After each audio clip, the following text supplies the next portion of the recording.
Halo semuanya, perkenalkan nama saya Cheryl Jolanda, merupakan mahasiswa Universitas Ciputra, jurusan Accounting angkatan 2025 dengan NIM 10160425125.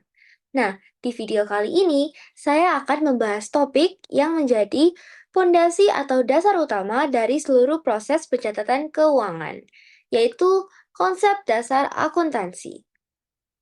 Nah, konsep dasar akuntansi ini merupakan titik awal untuk memahami bagaimana setiap transaksi keuangan yang terjadi di perusahaan itu dicatat secara sistematis, dianalisis, lalu akhirnya dapat disusun menjadi sebuah laporan keuangan yang tentunya dapat digunakan oleh berbagai pihak yang berkepentingan, seperti manajemen, investor sebuah perusahaan, atau pihak eksternal dalam pengambilan keputusan ekonomi. Dan biar penjelasannya lebih mudah dipahami, saya juga akan langsung mengaitkan teori ini dengan contoh simulasi bisnis. Nah, sekarang coba bayangkan kita memiliki usaha kecil gitu ya. Usaha kecilnya ini misalnya salon atau kedai kopi gitu. Nah, setiap hari tentunya ada uang yang masuk dari pelanggan, tapi di sisi lain ada juga uang yang keluar untuk beli bahan, bayar listrik, sewa tempat, atau bahkan gaji karyawan. Nah, gimana caranya kita tahu sebenarnya bisnis kita ini untung atau rugi sih? Atau apakah kita itu masih punya kas yang cukup untuk operasional bulan depan? Nah, jawabannya itu bisa kita dapatkan pada mekanisme di sistem akuntansi. Oleh karena itu, kita harus memahami konsep dasar akuntansi. Nah, untuk mengetahui seperti yang saya sebutkan tadi, mengetahui bisnis kita itu untung atau rugi, itu bisa kita tahu lewat laporan laba rugi. Namun sebelum masuk ke laporan laba rugi, kita harus pahami dulu konsep dasar dari akuntansi itu sendiri. Karena dalam akuntansi, setiap transaksi yang terjadi pasti punya dampak terhadap posisi keuangan. Dan yang paling penting, semua saldonya itu harus tetap balance atau seimbang. Nah, keseimbangan inilah yang dijelaskan lewat persamaan dasar akuntansi. Oke. Nah, dasar dari seluruh sistem akuntansi adalah persamaan dasar akuntansi, yaitu aset sama dengan liabilitas plus ekuitas, di mana aset merupakan hak, liabilitas dan ekuitas merupakan kewajiban. Aset merupakan hak, di mana aset adalah sumber daya ekonomi yang dimiliki atau yang dapat dikendalikan oleh perusahaan dan memberikan manfaat di masa depan. Nah, yang dapat memberikan manfaat di masa depan. Contohnya, kas, piutang, perlengkapan, peralatan, dan lain-lain. Nah, dalam pencatatan, jika aset bertambah, maka akan dicatat di debit. Nah, jika berkurang, maka akan dicatat di kredit. Itu. Lalu, liabilitas. Liabilitas merupakan kewajiban. Kewajiban kepada pihak lain. Contohnya, utang usaha, utang bank, atau pendapatan diterima di muka, yaitu uangnya sudah diterima, tapi jasanya belum diberikan, gitu. Atau pekerjaannya itu belum dilakukan. Nah, liabilitas termasuk kewajiban, di mana jika liabilitas bertambah, maka akan dicatat di kredit. Dan jika liabilitas berkurang, akan dicatat di kredit. Debit, sorry guys. Nah, ekuitas. Ekuitas juga merupakan kewajiban, tapi kewajiban terhadap pemilik. Nah, ekuitas ini dipengaruhi oleh beberapa hal, yaitu modal. Modal itu menambah ekuitas. Modal itu part of ekuitas. Lalu, pendapatan. Pendapatan ini menambah ekuitas. Lalu, beban mengurangi ekuitas, prive mengurangi ekuitas, dividen mengurangi ekuitas. Jadi, ada 5 hal yang dapat mengaruhi ekuitas. Nah, 4 dari 5 hal itu merupakan juga kelompok dari laba ditahan. Nah, jadi laba ditahan itu memengaruhi ekuitas. Nah, akun-akun di dalam laba ditahan itu pendapatan, beban, prive, dan dividen. Gitu. Nah, ekuitas sama saja halnya dengan liabilitas karena ekuitas merupakan kewajiban, ekuitas bertambah di kredit dan berkurang di debit. Nah, gitu. Dalam akuntansi, kita menggunakan sistem double entry, di mana setiap transaksi itu pasti memengaruhi dua sisi, di sisi debit maupun kredit. Gitu. Aset bertambah di debit, berkurang di kredit. Liabilitas bertambah di kredit, berkurang di debit. Ekuitas sama dengan liabilitas, bertambah di kredit dan berkurang di debit. Gitu. Sistem ini menjaga supaya persamaan akuntansi ini selalu seimbang, di mana total debit harus sama dengan total kredit. Gitu. Oke. Nah, setelah memahami dasar persamaan tadi, langkah pertama dalam pencatatan akuntansi adalah membuat jurnal umum. Jurnal umum adalah tempat pertama untuk mencatat semua transaksi keuangan perusahaan secara kronologis berdasarkan bukti transaksi yang sah seperti faktur, kwitansi, nota, atau bukti transfer pembayaran. Nah, dalam jurnal umum, setiap transaksi itu dicatat menggunakan sistem double entry, di mana artinya setiap transaksi memiliki minimal 2 akun yang terpengaruh dan jumlah sisi debit harus sama dengan jumlah sisi kredit. Nah, bisa kita lihat di contoh jurnal umum di sini, di mana pasti setiap ada akun di debit juga pasti ada akun di kredit dengan jumlah dan nominal yang sama supaya balance antara saldo debit dan saldo kredit. Nah, lalu fungsi jurnal umum itu yang pertama untuk mencatat transaksi berdasarkan bukti sah, lalu mengidentifikasi dan menganalisis dampak transaksi terhadap akun, dan menjadi dasar untuk pemindahan atau posting ke buku besar. Nah, tujuan akhirnya itu supaya setiap transaksi secara beruntutan dan kronologis itu terekam dengan rapi dan mudah ditelusuri sehingga bisa diuji keakuratannya. Nah, buku besar. Setelah semua transaksi sudah dicatat nih di jurnal umum, tahap berikutnya adalah memindahkannya atau memposting transaksi-transaksi tersebut ke buku besar atau ledger. Nah, buku besar sendiri ini berfungsi untuk mengelompokkan transaksi berdasarkan akun, sehingga kita bisa melihat pergerakan dan saldo akhir dari setiap akun. Misalnya, di buku besar akun kas, itu kita bisa melihat semua transaksi tadi yang di jurnal umum, transaksi yang menyinggung akun kas itu dikelompokkan di buku besar, dan eh, sehingga kita bisa melihat semua transaksinya masuk dan keluar uangnya selama periode pencatatan jurnal tersebut. Nah, buku besar inilah yang nantinya menjadi dasar untuk menyusun laporan keuangan, seperti neraca dan siklus-siklus akuntansi selanjutnya.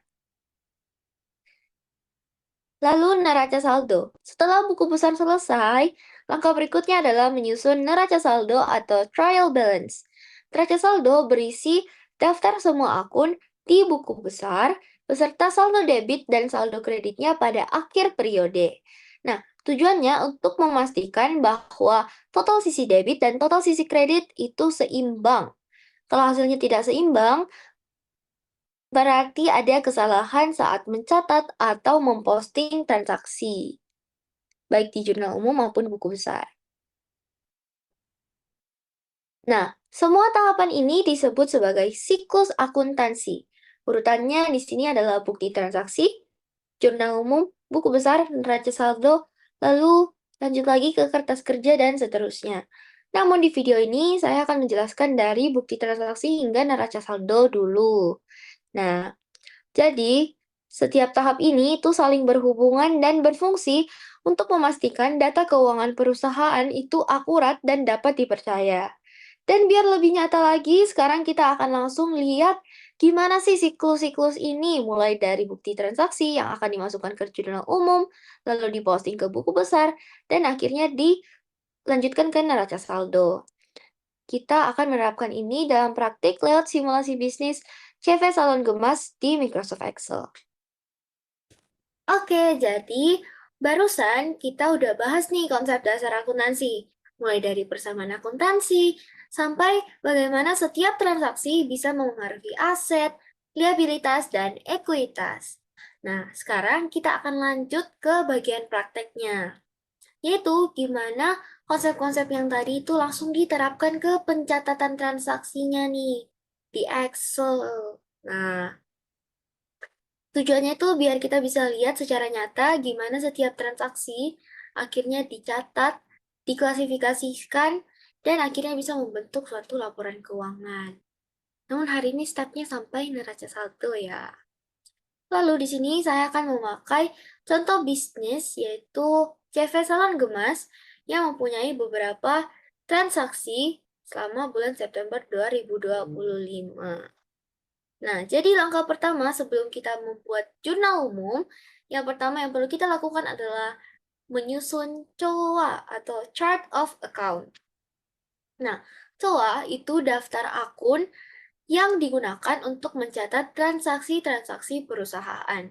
Ibaratnya seperti kamus akuntansi, karena di dalam COA ini kita bisa menemukan jenis akun, nama akun, juga kode akun. Nah, ini COA juga ini digunakan supaya setiap pencatatan itu mengacu pada nama akun yang sama. Nah, yang perlu kalian ketahui, COA itu berbeda-beda di setiap bisnis. Karena di setiap bisnis tentunya jenis transaksinya itu nggak sama.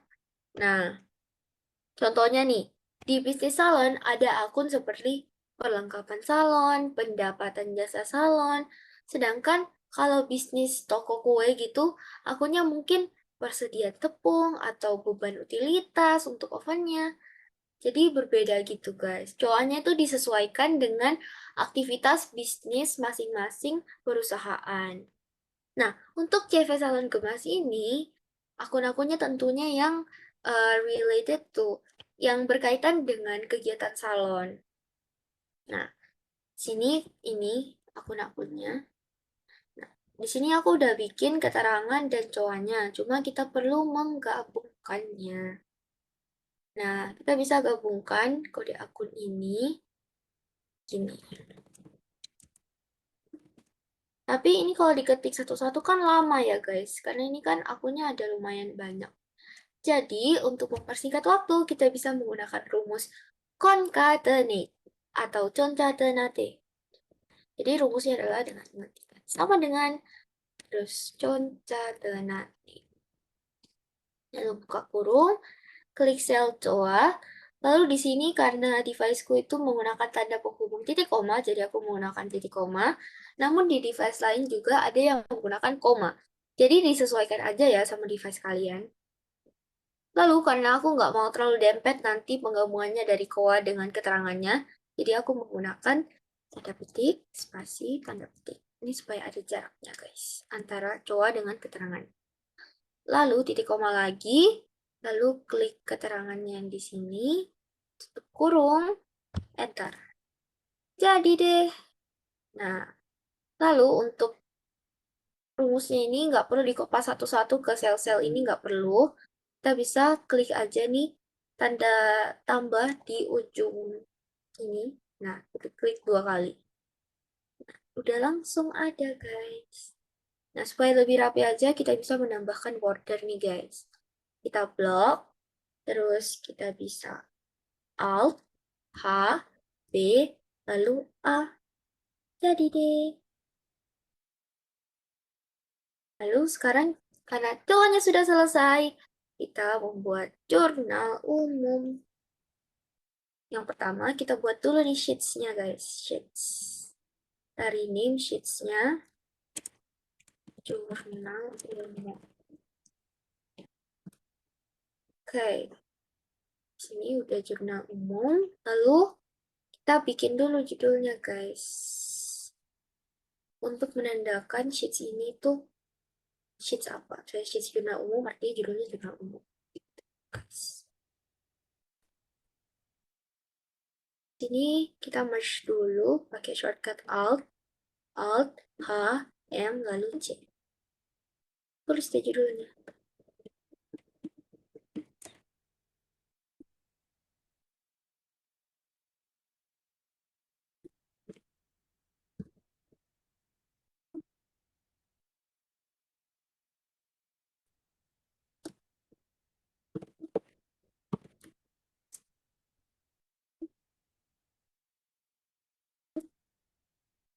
Nah, kita bisa bold pakai Ctrl B.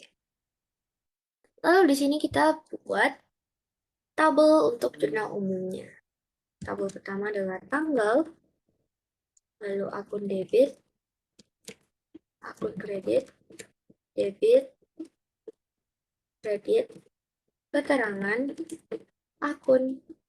Nah, lalu kita sesuaikan dulu nih guys. Sini aku lebarin-lebarin aja langsung, biar enak nanti kerjanya.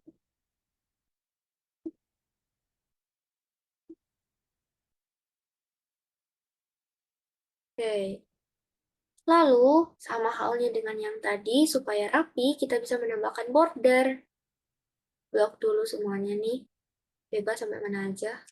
Lalu kita bisa menggunakan cara manual, yaitu dengan klik ini, lalu klik all borders, atau kita bisa menggunakan shortcut yang tadi, yaitu Alt, terus H, terus B, dan A. Oke, udah. Terus supaya lebih rapi lagi, kita bisa menambahkan warna untuk fill kolomnya ini. Kita bisa manual pakai cara ini, terus ditekan gitu warna apa yang kalian mau. Atau bisa menggunakan shortcut Alt, H, lalu H. Pilih deh warnanya. Sini aku mau menggunakan warna hijau. Lalu di sini supaya rapi lagi kita kasih ke tengah.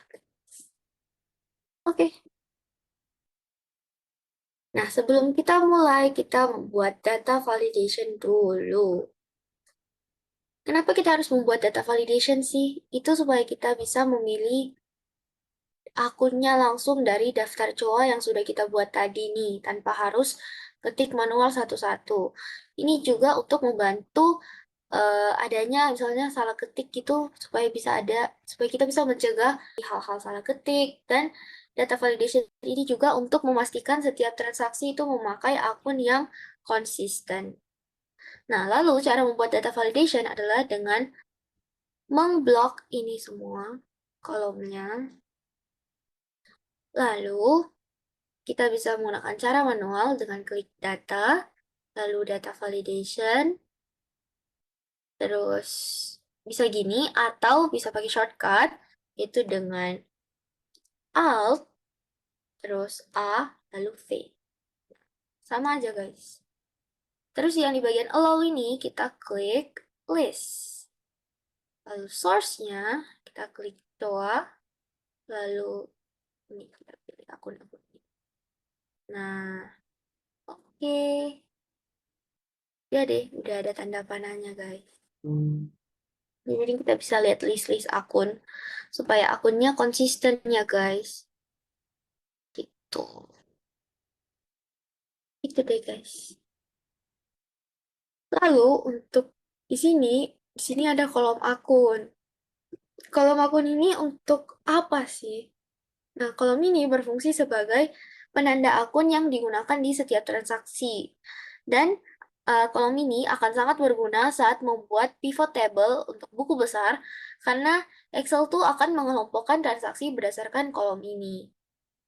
Nah, untuk mengisi kolom ini, kita bisa menggunakan rumus if. Di sini logikanya adalah jika debit sama dengan 0, maka kredit atau bisa juga debit. Nah, jika if sini debit sama dengan 0, maka kredit atau bisa juga debit. Nih, itu kurung, enter. Nah, Ini 0. Nanti akan muncul nih akunnya, guys. Nah, terus kita bisa drag juga nih supaya rumusnya sampai ke bawah tabelnya. Yup, nah, udah. Oke, kita bisa masuk ke pencatatan transaksinya. Oke, sekarang kita masuk ke pencatatan transaksinya. Yang pertama, transaksi pertama di sini ada surat pernyataan penyetoran modal dari Tuan Kimi Antonelli sebagai pemilik salon gemas, yaitu uang tunai sebesar 70 juta untuk modal awal ya guys. Oke, nah ini udah valid ya guys karena udah ada tanda tangannya. Nah, di sini ada kwitansinya. Oke, secara tunai ya. Oke, kita bisa input transaksinya di sini. Tanggalnya tanggal 1 September 2025. Lalu, di sini pemilik menyetor uang tunai sebesar 70 juta sebagai modal awal. Nah, di sini tentunya kasnya bertambah dong. Di sini kasnya bertambah. Kas bertambah artinya bertambahnya di debit karena kas merupakan aset dan aset bertambah di debit. Gitu. Terus, yang di akun kredit sini, yang bertambah adalah modal. Karena tadi uang tunainya disetorkan sebagai modal awal, jadi modalnya bertambah. Modal merupakan ekuitas, ekuitas bertambah di kredit. Gitu guys. Terus kita isi nih nominalnya di sini. Nominalnya adalah 70 juta.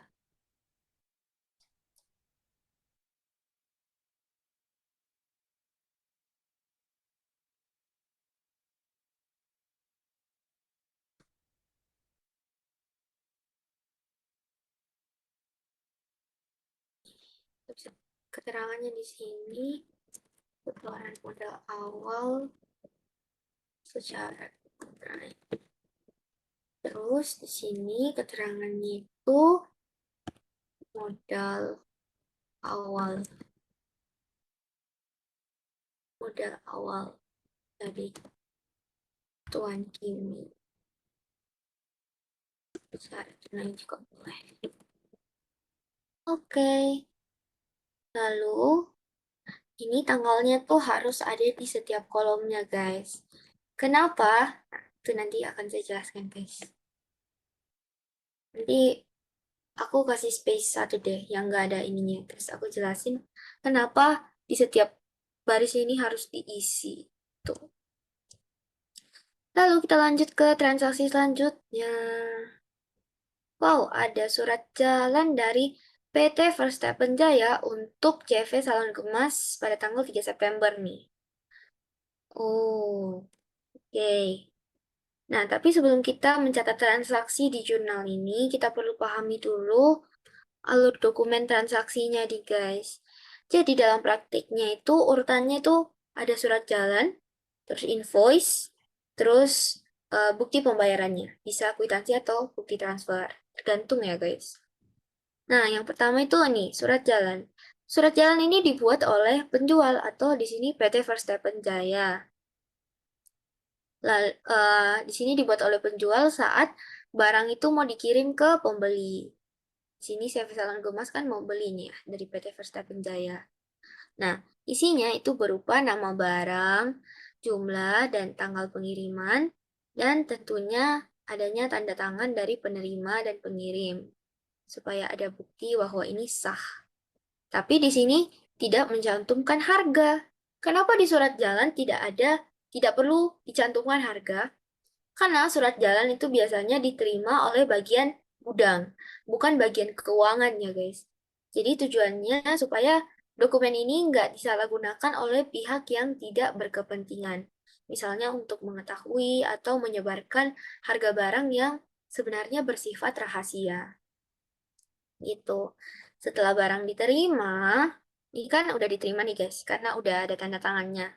Chef Salon Gemas sudah menerima dari PT Vesta Jaya. Artinya ini udah diterima. Oke. Nah, setelah barang diterima akan muncul invoice. Penjual akan menerbitkan invoice sebagai bukti penjualan dan dasar untuk penagihan harga. Kalau pembeli sudah melakukan pembayaran, baru nanti ada kwitansi atau bukti transfernya. Nah, di sini ada invoice nih dari PT Verstappen Jaya. Nah, di sini Salon Gemas membeli hair dryer dan hair clipper. Nah, di sini totalnya itu sebesar 18 juta. Nah, di sini juga ada informasi pembayarannya. Artinya PT Verstappen ini mau ditransfer ya guys. Tidak mau tunai dia aja mau pakai transfer bank. Nah, oke, di sini kita bisa input tanggalnya 3 September 2025. Lalu di sini yang bertambah adalah peralatan. Kenapa bisa peralatan bukan perlengkapan? Karena gini, perbedaannya dari peralatan dan perlengkapan itu, peralatan itu barang yang bisa digunakan dalam jangka panjang dan punya masa manfaat yang lama, seperti kursi salon, meja salon, atau lemari, hair dryer, ya gitu-gitu guys. Jadi dia tuh eh, manfaat manfaatnya tuh masih lama gitu, jangka panjang barangnya. Lalu untuk perlengkapan itu barang yang bisa habis dipakai dalam kegiatan operasional sehari-hari, misalnya shampoo, terus minyak rambut, gitu. Itu kan itu bisa habis ya guys. Jadi singkatnya itu peralatan itu kayak aset yang tetap, terus perlengkapan itu aset yang lancar karena cepat habis. Oke, di sini masuk peralatan guys. Peralatan, peralatan. Kenapa peralatannya bertambah di debit? Karena peralatan merupakan aset. Aset bertambah di debit. Jadi, tambahnya di debit. Terus di sini, di karena ini merupakan invoice, artinya kita belum membayar PT Verstappen Jaya nih. Artinya kita berutang kepada PT Verstappen Jaya. Utang merupakan liabilitas yang merupakan kewajiban kepada pihak lain. Di sini kewajibannya kepada PT Verstappen ya, karena kita masih harus bayar ke PT Verstappen. Utang merupakan liabilitas, di mana liabilitas kalau bertambah di kredit. Jadi di sini kita tulis saja utang. Nominalnya 18 juta. Oke,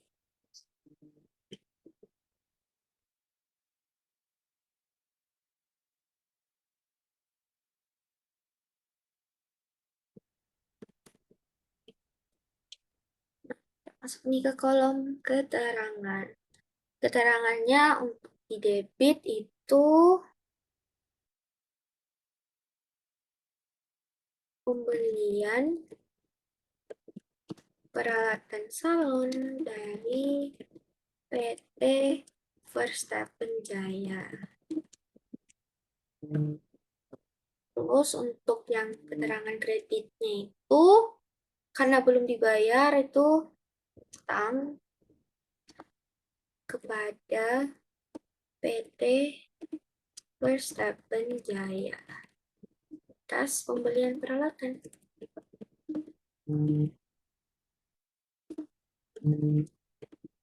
Nah, karena ini agak kepotong ya guys kolom keterangannya, jadi kita adjust dulu. Klik 2 kali aja ini bisa kok. Nih, klik 2 kali. Oke, supaya lebih enak dilihatnya. Nah, ini tadi rumus akun udah ada ya isinya. Tuh, jadi sesuai gitu. Oke, oke. Sini seperti biasa, tanggalnya harus diisi. Oke. Kita move ke transaksi selanjutnya.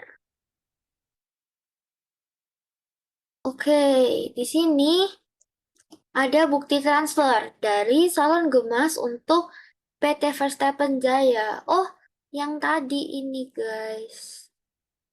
Oh, utangnya dilunaskan sebagian untuk hair dryer dan hair clipper tanggal 3. Ya, pelunasan sebagian hutang nih guys. Dibayar lewat bank. Karena di sini emang informasi pembayarannya lewat bank.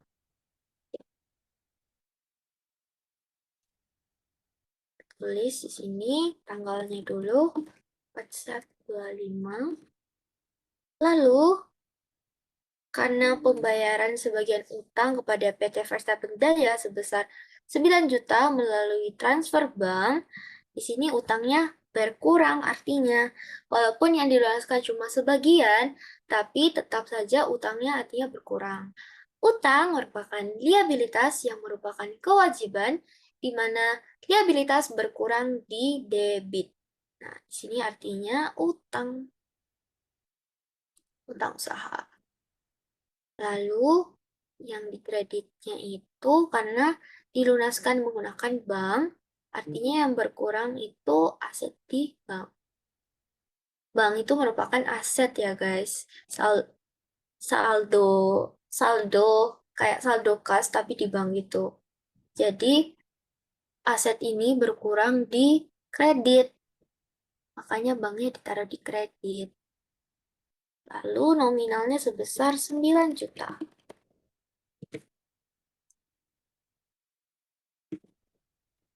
Oke, tulis keterangan. Keterangannya adalah pembayaran sebagian utang kepada PT Verstappen Jaya. Lalu untuk kreditnya itu kita bisa tulis pengeluaran dana bank untuk pelunasan utang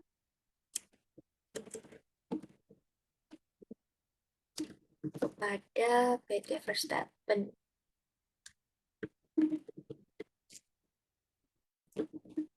Atas kemudian perempatan.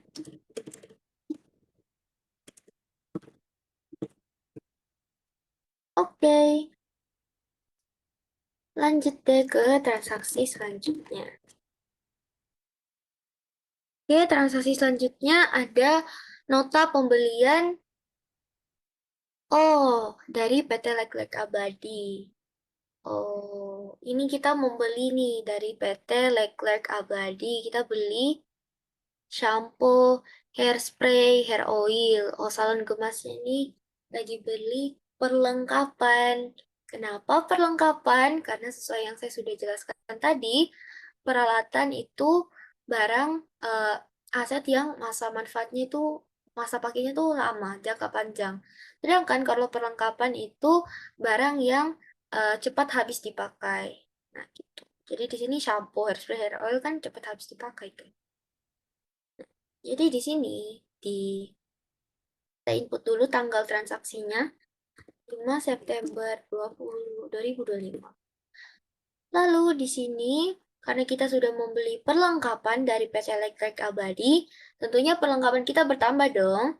Perlengkapan itu aset, aset bertambah di debit. Nah, perlengkapan. Terus di sini di sisi kredit itu karena di sini dibayar tunai. Nah, dibayar tunai artinya udah selesai guys. Transaksinya ini udah selesai. Jadi nggak ada utang-utang, langsung dibayar tunai. Kalau dibayar tunai artinya pakai kas. Kas merupakan aset. Aset berkurang di kredit. Jadi gitu. Perlengkapan pada kas. Nominalnya adalah 230.000. Aja 230.000. Oke. Keterangannya nih. Keterangannya itu pembelian perlengkapan salon.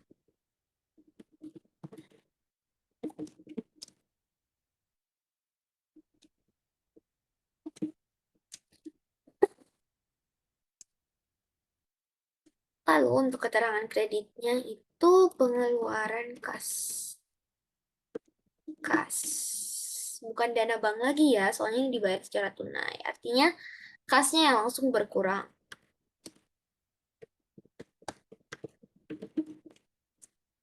Oke. Sekarang kita move ke transaksi selanjutnya. Oh iya, dan ini udah valid ya guys, karena udah ada tanda tangannya. Oke, sekarang kita ke transaksi selanjutnya. Transaksinya itu, oh di sini kita yang mengeluarkan nota. CV Salon Gemas yang mengeluarkan nota, faktur. Mengeluarkan invoice atau faktur kepada toko Noris Delight. Nah, oh jasa pembuatan wig. Artinya di sini, karena di sini merupakan faktur, artinya toko Noris Delight ini masih berutang kepada CV Salon Gemas atau kepada kita. Jadi ini dianggap sebagai piutang. Piutang merupakan aset. Aset bertambah di debit. Tuh, sini. Tulis dulu. 8 September. Lalu di sini kita tulisnya piutang. Nah, terus yang dikredit apa?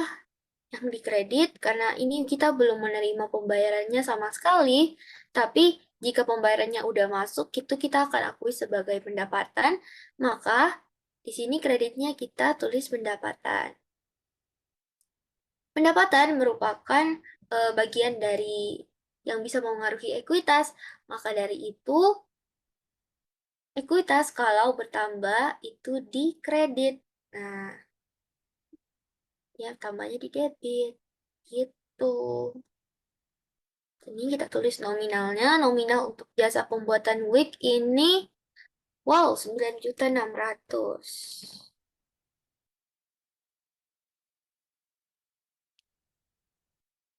Nih, ketik nominalnya.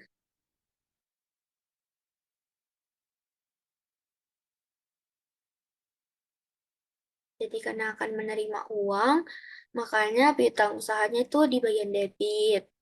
Karena piutangnya juga merupakan aset. Terus, karena jasanya di sini itu sudah diberikan, jadi kita bisa akui sebagai pendapatan jasa. Tapi di sini, kenapa kita nggak tulis kas aja langsung? Karena di sini dia belum bayar. Jadi di sini piutangnya yang bertambah, tapi karena kita sudah melakukan pekerjaannya, jadi kita bisa mengakui sebagai pendapatan jasa.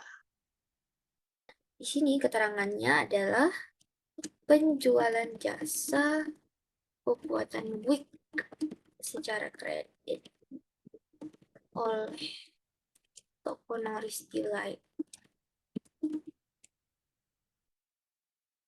Lalu untuk kreditnya itu kita bisa tulis pengakuan atas pendapatan jasa yang telah diberikan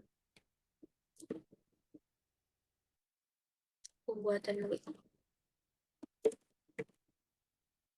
Oke, udah. Di sini udah valid ya fakturnya karena udah ada tanda tangan dari CV Salon Gemasnya dan dari toko Noris Delight-nya. Lalu kita ke bagian transaksi selanjutnya. Nah, di sini tuh ada kwitansi. Oh, CV Salon Gemas lagi yang keluarkan. Oh, udah diterima dari toko Noris Delight. Toko Noris Delight udah melakukan pembayaran nih, guys. Pembayaran. Tapi di sini nggak ada tanda tangannya, guys. Jadi ini nggak bisa dianggap valid. Jadi nggak boleh ini, guys. Skip. Nah, di sini sudah ada tanda tangannya. Ini kwitansi yang benar. Di sini udah ada tanda tangannya. Jadi di sini kita bisa catat ke eh, jurnal umumnya. Sini tanggal 12 September 2025. Di sini karena pembayarannya itu lewat bank, mereka harus menyertakan bukti TF-nya. Apakah ada? Oh iya, udah ada bukti TF-nya ya guys. Dan ini juga udah ditantangani, jadi udah valid. Nah, artinya di sini kas kita bertambah. Bang. Di sini banknya bertambah. Karena kan transfernya ke bank ya, jadi banknya yang bertambah. Lalu, karena bank merupakan aset, aset bertambah di debit gitu. Terus yang dikredit apa? Yang dikredit itu piutangnya. Karena piutangnya merupakan aset. Dan aset kalau berkurang di kredit. Piutangnya ini udah berkurang guys, karena dia udah eh, membayar ke kita guys. Jadi dia udah nggak ada kewajiban lagi. Jadi piutangnya udah berkurang. Ini piutangnya berkurang. Dia piutangnya di kredit. Terus nominalnya itu 9.600.000.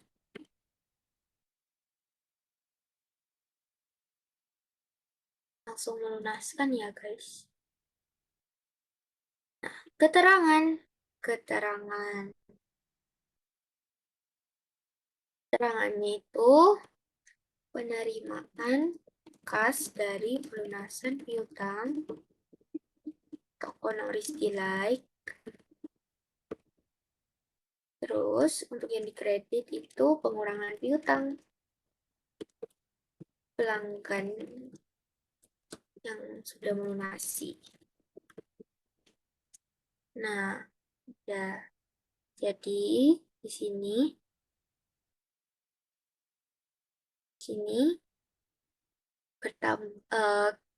dana di bank bertambah, makanya di debit karena aset bertambah di debit. Lalu piutang juga yang merupakan aset itu berkurang karena sudah dilunasi, makanya berkurangnya di kredit. Karena aset berkurang di kredit. Oke, lanjut ke transaksi selanjutnya. Oke, ini bukti transfernya yang tadi. Oke, telah diterima dari PT Hamilton Estetik uang sejumlah 6 juta rupiah untuk pembayaran uang muka untuk pesanan 30 paket perawatan rambut untuk beauty event 1 minggu ke depan. Nah, ini kita cek dulu nih guys, udah valid apa belum nih kwitansinya? Nah, udah valid ya, karena udah ada tanda tangannya. Nah, di sini dia udah bayar duluan nih, karena di sini kan uang muka. Padahal eventnya tuh masih 1 minggu depan. Nah, artinya di sini karena dia udah membayar, dia udah memberikan uang, di sini karena nggak ada keterangan transfer atau apa, maka kita anggap ini secara tunai ya guys. Nah, di sini dia udah memberikan uang muka. Artinya di sini itu bertambah di kas. Kita input dulu tanggalnya. Di sini kasnya tuh bertambah. Kenapa bisa kasnya tuh bertambah? Karena di sini PT Hamilton Estetik ini udah membayar ke CV Salon Gemas. Uangnya tuh udah dikasih ke CV Salon Gemas. Cuma pekerjaannya emang belum dilakukan oleh CV Salon Gemas karena beauty eventnya kan masih 1 minggu depan. Jadi paket perawatannya itu belum dikerjakan. Tapi di sini kasnya bertambah karena CV, PT Hamilton tadi udah membayar ke CV Salon Gemas. Kas merupakan aset. Aset bertambah di debit. Betul sekali. Lalu, di kredit sini, apa yang akun apa yang dimasukkan di kredit? Nah, karena di sini kita belum menyelesaikan pekerjaannya, jadi kita nggak bisa eh, mengakui dia sebagai pendapatan jasa seperti yang di tanggal 8 ini. Kita kan belum menyelesaikan pekerjaannya. Jadi, di sini kita anggap dia sebagai pendapatan diterima di muka. Kenapa pendapatan diterima di muka? Ingat, pendapatan diterima di muka itu merupakan akun dari liabilitas juga. Liabilitas itu kewajiban kepada pihak lain, di mana di sini kita sebagai CV Salon Gemas itu masih memiliki kewajiban kepada pihak PT Hamilton Estetik untuk menyelesaikan pekerjaan 30 paket perawatan rambut untuk beauty event 1 minggu ke depan. Jadi diakui dulu sebagai pendapatan diterima di muka karena belum dilakukan pekerjaannya. Sini kita sesuaikan lagi ya tabelnya guys biar rapi. Lalu kita tulis nominalnya 6 juta. Tuh, 6 juta. Oke, keterangannya adalah penerimaan uang muka, uang muka jasa dari PT Hamilton Estate.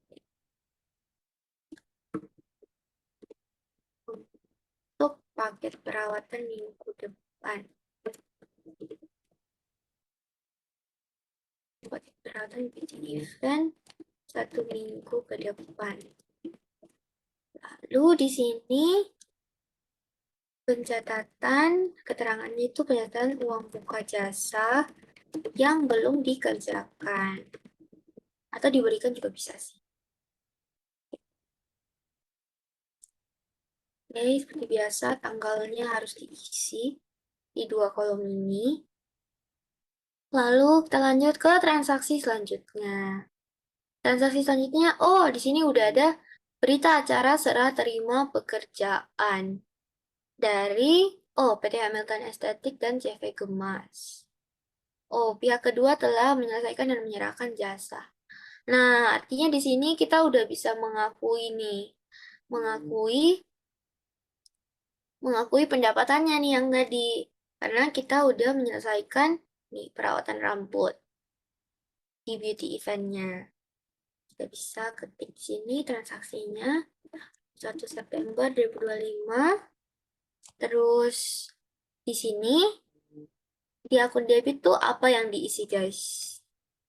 Nah, di akun debit karena di sini udah diselesaikan pekerjaannya, makanya kewajibannya artinya udah berkurang dong. Nah, artinya pendapatan diterima di muka ini udah berkurang. Karena kewajiban kepada pihak PT Hamilton Estetiknya ini kita sebagai CV Salon Gemas udah dilakukan. Artinya kewajibannya berkurang. Liabilitas berkurang di debit. Betul. Makanya kita taruh di debit, pendapatan diterima di muka.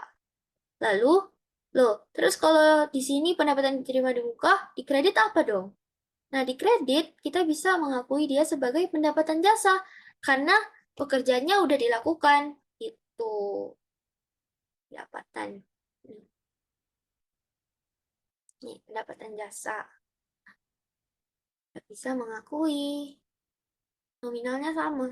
Ini, 6 juta untuk 30 paket event yang tadi.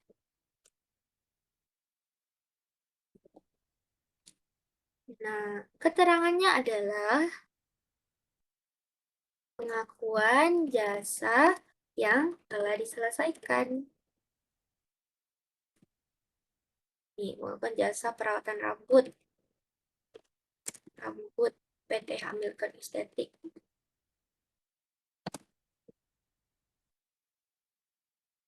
Nah, terus untuk yang dikreditnya itu bisa tulis sebagai pendapatan jasa dari pelanggan yaitu PT Hamilton Estetik. Nah, sekarang kita akan move ke transaksi selanjutnya. Nah, transaksi selanjutnya di sini ada dari struk pembayaran tagihan listrik dari PT PLN Sulawesi Selatan tanggal 24 September. Di sini ada struk pembayaran listrik. Oke, ini pembayaran udah sah, kan di sini ada notes-nya. Kita input dulu nih tanggalnya. Oke, terus di sini itu yang masuk beban listrik atau listrik dibayar di muka ya, guys. Jadi di sini yang masuk itu beban listrik, guys, atau beban utilitas. Kenapa? Karena di sini itu bebannya ini listrik ini udah dipakai selama bulan September ini. Makanya jadi akui sebagai beban. Sedangkan bisa disebut sebagai dibayar di muka itu kalau misalnya belum dipakai semuanya. Contohnya, asuransi. Asuransi dibayar untuk 1 tahun ke depan. Sedangkan sekarang itu masih bulan September. Artinya baru dan pencatatan jurnalnya itu di bulan September. Artinya itu baru dipakai untuk 1 bulan dong. Masih ada 11 bulan ke depan yang asuransinya itu masih bisa digunakan. Artinya asuransinya belum habis dipakai. Nah, asuransi kalau begitu itu asuransinya dicatat sebagai asuransi dibayar di muka. Nah, sekarang karena listriknya ini sudah dipakai selama bulan September, makanya listriknya dicatat sebagai beban listrik. Nah, beban listriknya dicatat di debit. Itu. Lalu yang dikredit apa? Yang dikredit karena di sini nggak ada bukti transfer, makanya dicatat sebagai kas. Karena dibayarnya mungkin secara tunai ya guys. Kas berkurang karena kasnya dipakai untuk bayar listrik, jadi kasnya berkurang. Kas merupakan aset di mana aset berkurang di kredit. Nah, ini bebannya itu dicatat di sisi debit karena dia bertambah. Dan secara sistem akuntansi, beban itu memang akun yang mengurangi ekuitas. Dan memang beban itu saldo normalnya itu kalau bertambah itu di debit. Itu. Sedangkan kasnya memang kalau berkurang itu di kredit karena kas merupakan aset. Kita bisa tulis di sini. Terus 50.000. Terus 850.000. Oke. Terus kita masuk ke keterangannya. Kita bisa tulis pembayaran beban listrik untuk bulan September. Terus yang dikreditnya itu pengeluaran kas untuk beban listrik. Listrik bulan September. Nih. Oke. Sini kita tulis 28 September 2005. Lalu kita lanjut ke transaksi selanjutnya. Ada slip penarikan dari Bank RYL. Oke, slip penarikan. Kita tulis dulu nih tanggalnya. Tanggal 25. Oke, 25. Oke, udah valid ya ini bukti slip penarikannya karena udah ditandatangani. Dan udah distempel juga sama Bank RYL-nya. Oke, di sini slip penarikannya itu CV Salon Gemas. Oh, ini dia cuma narik sendiri, guys. Dari rekening CV Salon Gemas, rekening bank CV Salon Gemas, ditarik sebesar 10 juta, ditarik tunai. Nah, di sini artinya di debitnya apa dong? Apa yang bertambah? Nah, jadi di sini yang bertambah itu kas. Karena, dan yang berkurang yang dikredit itu bank RYL. Kenapa bisa begini? Karena di sini dia menarik saldo dari rekening bank. Tentunya rekening banknya berkurang. Bank merupakan aset dan aset berkurang di kredit. Nah, setelah dia menarik uang dari saldo bank, tentunya dia punya kas tunai itu bertambah dong. Nah, kas kalau bertambah, kas kan merupakan aset. Aset kalau bertambah di debit. Nah, gitu guys. Tulis nominalnya 10 juta. Terus di sini juga 10 juta. Oke. Terus di sini notes-nya adalah penarikan kas dari rekening perusahaan di Bank RYL. Terus untuk kreditnya itu pengurangan saldo bank. Saldo bank rekening perusahaan akibat penarikan kas tunai. Nah, ini perusahaan di Bank Real. Oke. Sekarang, nah, as always, kita input dulu tanggalnya. Oke. Terus di sini kita lanjut ke transaksi selanjutnya. Oh, di sini ada kwitansi pembayaran. Cuma dari CV Salon Gemas sejumlah 6 juta rupiah. Untuk pembayaran sewa ruko untuk 3 bulan dibayar secara tunai. Dan ini sudah ditandatangani oleh CV Salon Gemas dan PT Gasli Property. Jadi ini udah valid ya guys. Dan ini transaksinya terjadi pada 26 September. Oke. Nah, sewa ruko untuk 3 bulan. Artinya Salon Gemas ini menyewa ruko dari PT Gasli Property ya. Nah, di sini aku mau nanya, sewanya di sini dianggap sebagai sewa dibayar di muka atau beban sewa? Nah, jadi di sini itu masih dianggap sebagai sewa dibayar di muka. Karena dia baru menggunakan untuk bulan September. Dia baru bayar pada tanggal 26 September. Artinya masih ada 3 bulan ke depan untuk 3 bulan ke depan untuk masa menggunakan ruko ini. Artinya masa sewanya ini belum habis dipakai gitu. Jadi belum bisa dianggap sebagai beban.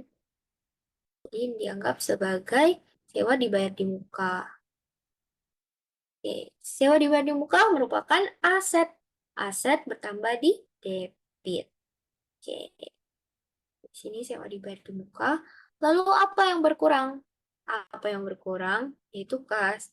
Kas berkurang di kredit karena kas merupakan aset. Jadi kas berkurang di kredit.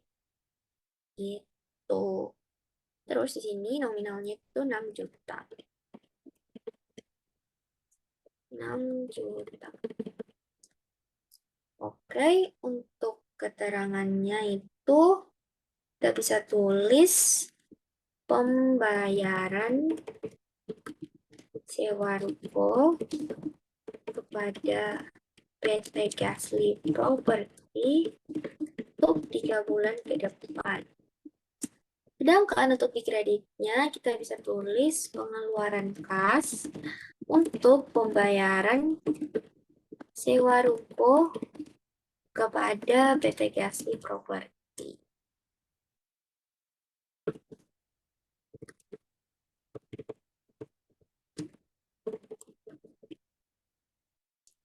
Oke, terus lanjut ke transaksi selanjutnya.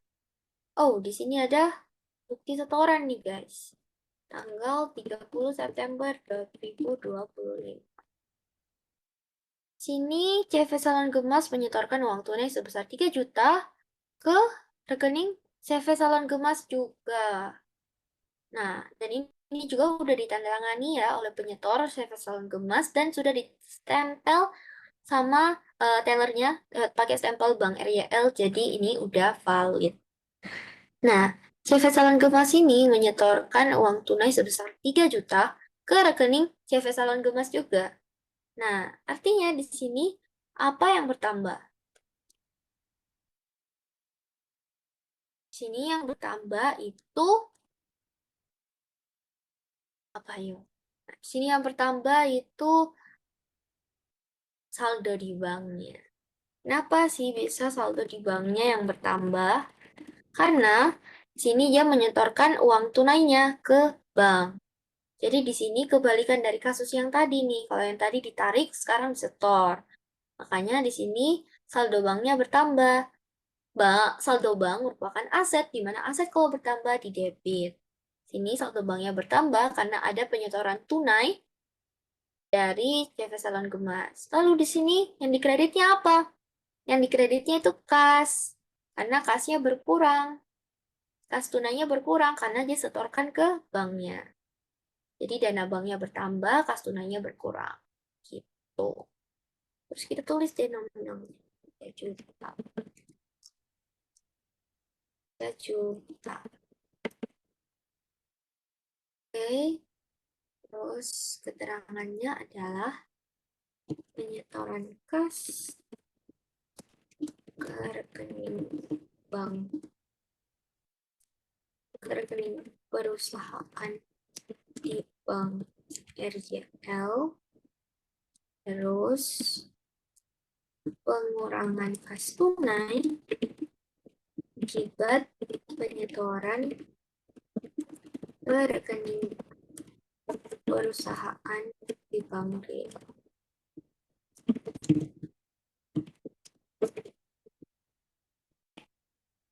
Oke, nah, seperti biasa kita isi dulu. Nah, ini sengaja aku kosongin ya guys, supaya nanti kita bisa lihat kenapa harus diisi dua-dua kolomnya. Ya, lanjut ke transaksi selanjutnya. Transaksi terakhir. Telah diterima dari CV Salon Gemas uang sejumlah 10 juta untuk pembagian dividen kepada pemilik perusahaan Tuan Kimi Antonelli dari laba bersih bulan September 2025 secara tunai. Nah, kita cek dulu ini valid gak sih? valid guys, karena udah ada tanda tangannya dari CV Salon Gemas, juga dari Kimi Antonelli. Nah, input di sini 30 September 2025. Lalu, di sini apa guys akunnya yang di debit? Nah, akun yang di debit di sini itu dividen. Karena dividen di sini, terus dulu dividen. Dividen dicatat di debit sendiri karena fungsinya itu mengurangi ekuitas. Dan dividen ini juga saldo normalnya itu di debit. Gitu. Jadi makanya dicatat di debit. Terus yang berkurang di sini apa? Yang di kreditnya itu apa?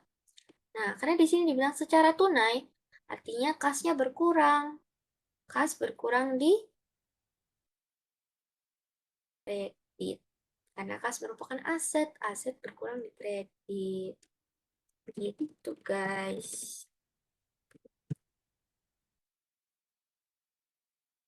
Oke, oke, kita input nominalnya tuh 10 juta. 10 juta. Oke, keterangannya itu pembayaran dividen kepada pemilik salon Tuan Kimi. Terus untuk yang di kreditnya itu pengeluaran kas untuk pembayaran dividen kepada pemilik.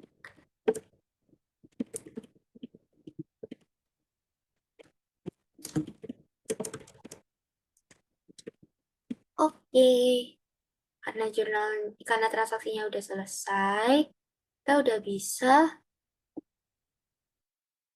mentotalkan jurnal umumnya.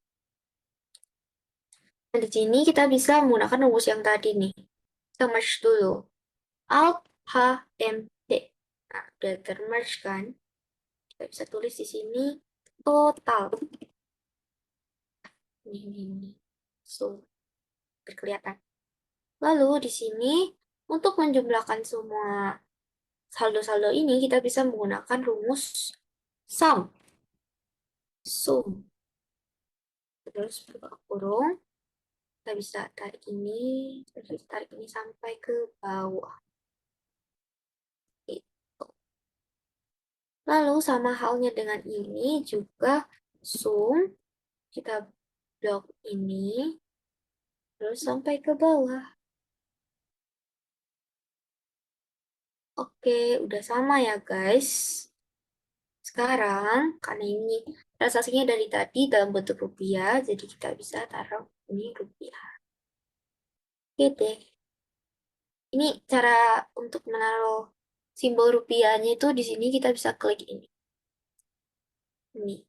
Jadi di sini dolar bisa, rupiah bisa. Tapi karena transaksinya dari tadi itu rupiah, jadi kita pakai rupiah. Oke, jurnal umum sudah selesai. Tapi supaya lebih rapi lagi, kita bisa mewarnai kolom total ini dengan Alt H H. Oke, kita pakai warna kuning. Oke. Terus sekarang kita bikin buku besar. Sekarang kita ke step selanjutnya, yaitu buat buku besar. Oke, kita bikin sheets baru dulu untuk buku besar. Klik tanda tambah ini, terus ini new sheet, terus rename jadi buku besar, terus kita bikin judul seperti biasa. Kita bisa menggunakan rumus Alt HMC untuk judulnya, merge center, lakukan hal yang sama, buku besar, terus periode kapan? Periode September 2025. Oke, udah. Ini di bold. Oke, lalu sekarang kita akan masuk ke step membuat buku besarnya menggunakan pivot. Gimana sih caranya?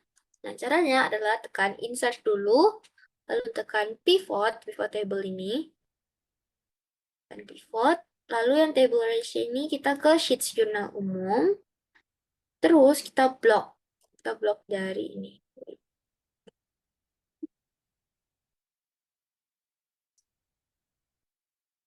Kita blok dari tanggal sampai akun, nih, blok sampai ke bawah, terus sisain space. Oke. Nah, udah ada. Nah, di sini yang kita centang itu tanggal, debit, kredit, keterangan, sama akun. Nah, akun ini kita pindahin ke filters supaya kita bisa ganti-ganti nih list akunnya nanti. Lalu, setelah dari sini, kita akan ke desain. Desain, subtotals. Di sini kita klik do not show subtotals. Lalu untuk grand totals, kita akan on for rows and columns. Lalu report layoutnya ganti jadi show in tabular form. Yup, ya agak berantakan guys, jadi kita adjust dulu biar nggak berantakan dan enak dilihat. Oke, udah ada. Lalu kita di sini tekan pivot table analyze untuk mengelompokkan saldo-saldo ini ya, supaya kita tahu saldo akhirnya itu di debit dan atau di kredit. Lalu fields item and sets, calculated field, sini saldo debit. Ini namanya saldo debit untuk mengelompokkan saldo-saldo debit dari akun yang akan dikelompokkan. Nah, di sini formulanya sama dengan if debit, ini debit lebih besar daripada kredit, maka debit kurang kredit. Nah, tutup kurung. Oh, nah, lalu kita bikin hal yang sama untuk saldo kreditnya. Ini saldo kredit. Ini if, mirip aja sih guys, cuma ini kebalikannya. If kredit lebih besar daripada debit, maka kredit kurang debit. Nol. Tutup kurung. Oke. Ah, udah ada nih guys, udah lengkap. Kita bisa ganti-ganti akunnya di sini. Kas, contoh ya, kas. Nah, ini udah ada nih guys. Nah, tapi di sini kok blank sih? Ini blank ya? Gak ada tanggalnya. Ini karena tadi di jurnal umumnya kita kasih kosong. Hanya ini harus diisi guys. Nah, ya sekarang cukup besar. Kita refresh lagi nih, refresh. Nah, udah ada kan tanggalnya? Nah, nah di sini juga udah ada saldo akhirnya nih. Oke, ini kita copy-copy dulu aja. Untuk membuat buku besar untuk semua akun, kita bisa copy ke samping-sampingnya atau ke bawahnya. Opsional aja, guys.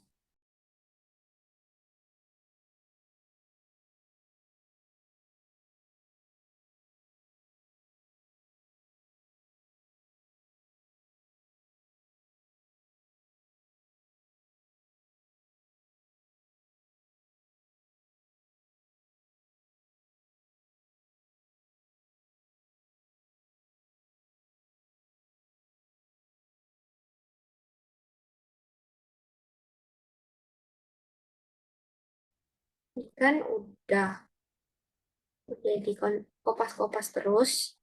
Jadi di sini, kita bisa ubah ini kita bang.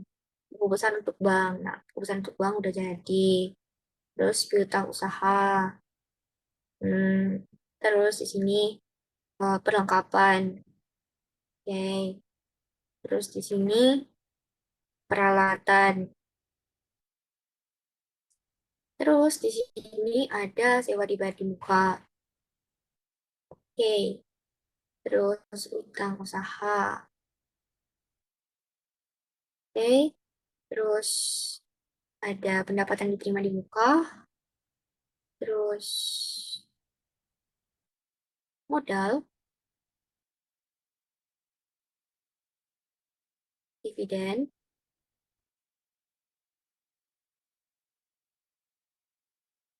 Terus pendapatan jasa,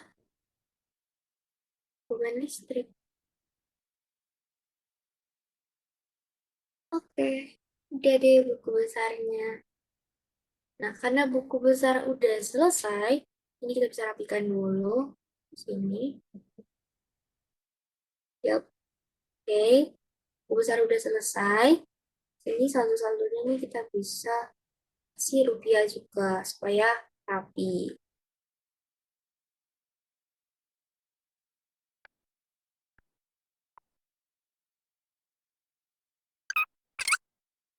Nah, karena ini udah semua udah dirupiahin, kita udah bisa bikin neraca saldonya nih.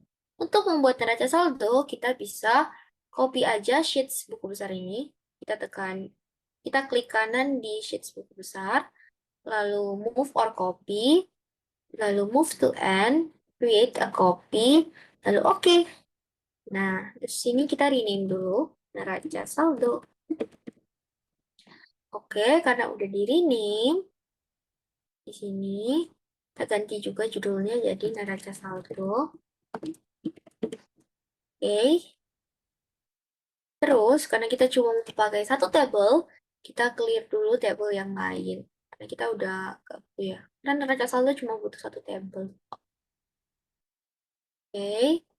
Next, kita bisa di sini kita bisa clear. Oke, tersisa satu tabel untuk dijadikan neraca saldo. Nah, untuk membuat neraca saldo, kita tuh nggak perlu tanggal. Oke, kita juga nggak perlu keterangan, nggak perlu debit kredit pun tak perlu. Ini. Jadi yang kita butuhkan cuma akun total saldo debit dan total saldo kredit yang tadi ada di buku besar. Lalu di sini akunnya kita drag ke rows. Nah, neraca saldonya udah jadi nih guys sebenarnya. Cuma ini nggak ada totalnya ya guys, jadi kita nggak bisa totalin. Lalu di sini ada yang janggal. Apa ya guys? Nah, di sini ada blank. Ini kita nggak mau ada blank di sini, jadi kita klik tanda panah. Terus kita eh, lepas centang dari blanknya ini, terus oke. Oke, hilang deh. Lalu, karena di sini belum ada grand totalnya nih. Grand totalnya belum ada, tapi misalnya kita mau cross check dulu. Cross check dulu apakah saldo di neraca saldo ini udah cocok sama yang di buku besar. Oke, kita bisa cross check dulu ya guys. Kas 65.920 udah benar di debit. Terus di sini 6.400.000 di kredit. Oke. Lalu di piutang usaha 9.600.000 nol karena udah dilunasin. Mostly udah benar ya guys. Nah, sekarang kita mau totalin nih, karena di sini nggak langsung ada, dan karena pivotnya suka error guys, jadi grand totalnya ini hilangin aja. Kita ke design, terus grand totalnya kita off, lalu kita buat sendiri. Ini grand total. Lalu sama rumusnya pakai rumus sum juga. Kita blok dari sini ke sini. Ini, terus di sini sama juga. Ini sum, kita blok. Oke, balance ya guys. Lalu ini kita kasih warna. Bisa pakai shortcut Alt HH. Biar rapi aja, guys. Ini aja juga. Oh, supaya rapi kita kasih border. Alt B. Alt HBA. Udah balance nih, guys. Nah, di sini udah jadi nih neraca saldonya. Sini kita bisa lihat, nah ini supaya rapi, kita bisa pindahin ke sini. Ntar, sini. Biar rapi aja, guys. Oke, nggak rapi banget deh. Klik, terus kita hapus ini, hapus. Clear. Oke, udah. Nah, udah ya. Kita coba cross-check nih saldo-saldonya. Kas, apakah udah benar? 65.920 di debit? Benar banget. Nah, Bang, 6.400.000 di kredit. Kita cek. Nah, benar 6.400.000 di kredit. Tapi, pasti kalian bertanya-tanya kan, kenapa bisa saldo bank itu akhirnya di kredit, padahal sebenarnya bank di sini itu konteksnya ke aset, di mana saldo normalnya itu harusnya di debit. Nah, secara konsep emang akun bank itu termasuk aset. Jadi, seharusnya punya saldo normal di sisi debit. Tapi di pivot Excel ini munculnya di kolom kredit karena selama periode berjalan jumlah pengeluaran dari rekening bank itu lebih besar dibanding pemasukan. Jadi bukan berarti pencatatannya itu salah guys, tetapi Excel-nya membaca arah saldo bersihnya itu berdasarkan transaksi yang terjadi, bukan dari sifat akunnya. Nah, tapi dalam analisis keuangan tetap kita pahami bahwa akun bank ini mempunyai sifat debit. Hanya saja untuk pencatatan transaksi periode ini, posisi akhirnya itu sedang negatif atau minus berkurang. Nah, gitu. Jadi walaupun di pivot table saldo bank ini muncul di kredit, itu bukan kesalahan ya guys. Itu juga karena rumus yang tadi di mana jika debit kurang kredit, jika debit lebih besar daripada kredit, maka debit kurang kredit dan sebaliknya juga yang dikredit. Maka bisa menghasilkan hasil begini. Jadi itu bukan kesalahan ya guys. Jadi itu menunjukkan bahwa pada akhir periode saldo bank itu sedang berkurang. Jadi secara prinsip akun bank itu tetap tergolong aset yang bersaldo normal di debit. Jadi itu tadi pembahasan kita tentang konsep dasar akuntansi, mulai dari pembahasan teori awalnya sampai ke pencatatan transaksinya lewat jurnal umum, lalu diposting ke buku besar hingga neraca saldo. Semoga video ini bisa bermanfaat bagi teman-teman dan terima kasih sudah menonton sampai akhir. Sampai jumpa di pembahasan selanjutnya.